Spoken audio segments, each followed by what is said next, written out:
Nous allons donc terminer notre formation vidéo sur les enregistrements des opérations courantes sur Sage 50 CCL Compta sur les règlements des factures de vente. Alors c'est un peu le même principe que pour les règlements des factures fournisseurs, puisqu'ici on va voir donc les règlements par chèque. Alors par chèque, par on va dire virement et prélèvement, c'est la même chose, donc ça ressemble beaucoup aux fournisseurs. Pour les espèces, pareil, on va voir quand un client vous règle en espèces et par carte bleue, pareil. Donc c'est vrai que par carte bleue, c'est la même chose que par chèque, virement et prélèvement. Et la grosse particularité, ça sera par rapport aux traites, puisqu'on verra par rapport aux traites, donc des notions soit de remise à l'encaissement ou à l'escompte. Donc, premier cas de figure que l'on va voir, c'est effectivement quand un client vous règle une facture, soit par chèque, virement, prélèvement et même par carte bleue. Donc, si après on regarde sur Sage quand c'est le compta, on est bien dans le journal de banque. Donc là, en fait, c'est pareil. Donc là, on en est peut-être par rapport au numéro de pièce donc de la trésorerie, voilà. Et là, vous mettez règlement client. Voilà. Alors là, effectivement, ça peut être soit par virement, voilà, donc que ça soit virement, par chèque, prélèvement carte bleue, c'est la même chose. Et là, en fait, tout simplement, vous allez débiter le 512, voilà. Donc on reprend nos systèmes d'écran, c'était pour 120 euros, et vous créditez tout simplement le 411. Donc là, je vais mettre le 411 000. Voilà. Donc ça, ce schéma-là, c'est valable pour les règlements on est d'accord, par carte bleue, virement, chèque et prélèvement. C'est le même système. Donc là où il y a un changement, effectivement, c'est on vous règle en espèces. Et bien là, tout simplement, au lieu d'être dans le journal de banque, on va dans le journal ici de caisse. Donc là, c'est peut-être voilà, la 4. Là, vous mettez règlement client.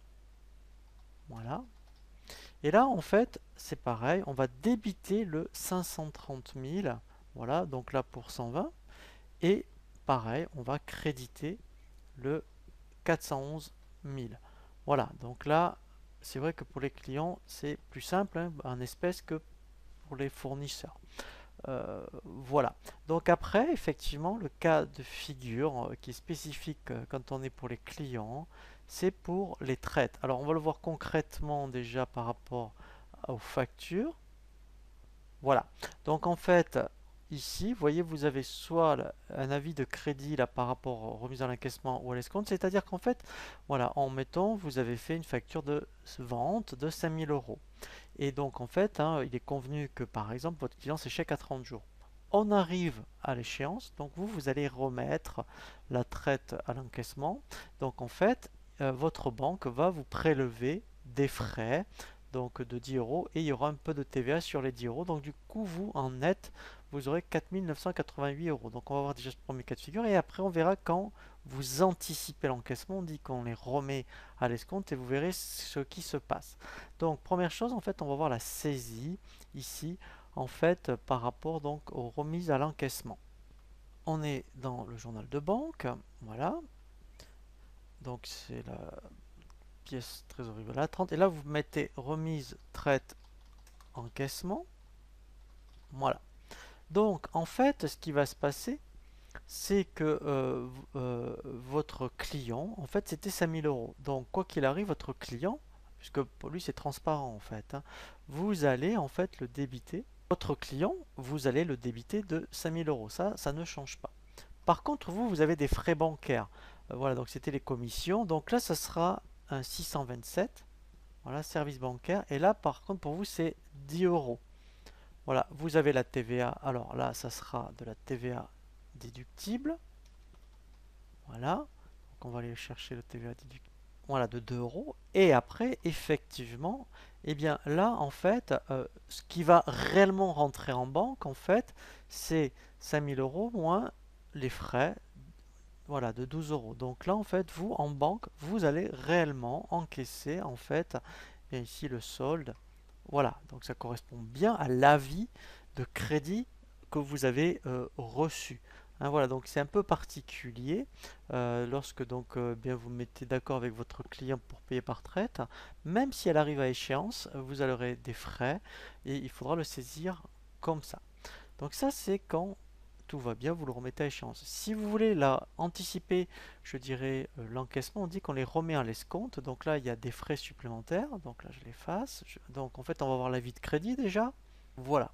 Ici, en fait, on a vraiment ici euh, un avis donc de crédit à l'escompte où en fait, vous voyez, si admettons, eh bien, en fait, donc là, par exemple, on est au mois de juin, normalement l'échéance aurait été au 30 juin, et là, par exemple, on est le 10 juin et vous voulez anticiper, votre banque va calculer les intérêts entre le 10 et le 30 et il va vous les prélever. Mais au moins, si après vous avez besoin de trésorerie, vous anticipez, je dirais, l'encaissement, et au lieu de l'encaisser au 30, vous l'encaissez au 10. Et donc du coup, vous allez encaisser 4838. Voilà. Donc en fait, ça va se passer comme ça à la banque. Là, pareil, donc je remets, voilà, remise à l'escompte. Voilà. Donc, pour votre client, c'est transparent. Donc c'est toujours le 411 000 pour 5 000 euros. Ça ne change pas. Après, vous aurez les frais. Donc ici, c'était donc 627. Voilà. Donc en fait, vous aurez 10 euros. Vous avez la TVA. Voilà. Déductible. Voilà. Donc là, je retape 44, 5, 6, 6. Voilà. Et ensuite, eh bien, après, effectivement, donc là, en fait, on a, je dirais, des commissions. Donc là, c'est des charges financières. C'est du 66. Donc on va aller voir ce qu'ils proposent dans le plan comptable. Donc là, si je tape 66, même si c'est plutôt du 661, vous allez voir. Voilà. Même c'est celui-ci, 661, voilà, sur voilà, opération bancaire. Voilà. Et là, en fait, c'est 150 euros. Et donc après, vous, ce qui vous rentrez réellement en banque, si je fais solde, voilà, donc c'est bien les 4838. Voilà, donc c'est un peu particulier comme écriture, hein. Voilà, mais donc si vous êtes confronté à ce cas de figure, c'est comme ça en fait hein, qu'il faudra vraiment saisir, je dirais donc, votre écriture pour les remises à l'escompte. Nous avons donc terminé notre formation vidéo sur les enregistrements comptables des opérations courantes. Donc en fait, grâce à cette formation, vous saurez maintenant eh bien, enregistrer les factures d'achat à la classe 60 et tous les frais annexes à la classe 60 par rapport effectivement aux remises par exemple ou aux frais de transport. Et ensuite après effectivement ici vous aurez appris à saisir tous les frais généraux donc la classe 61, 62 c'est-à-dire service extérieur, autres services extérieurs. Donc ça c'est vraiment ce qui vous concerne dans votre quotidien lorsque vous avez des factures fournisseurs en plus donc ici des 60, c'est-à-dire que soit des achats de marchandises, matières premières hein, en fonction du type d'activité de votre entreprise. On aura vu également eh bien, toutes les factures de vente, donc la classe 70. Alors là par contre on aura vu vente de marchandises 707, matières premières donc c'est-à-dire produits finis 701 et 706 pour tout ce qui concerne eh bien effectivement les activités de service et on aura vu les activités annexes comme les frais de transport du 708 et ensuite après effectivement et bien là maintenant vous aurez bien vu une fois qu'on a saisi les achats et les ventes comment pratiquer les règlements des factures d'achat à les fournisseurs par rapport à solder les comptes 401 et ici en fait vous aurez vu pour les clients et bien solder les comptes 411 et aussi les enregistrements comptables en fonction des modes de règlement pour vous présenter les différentes particularités.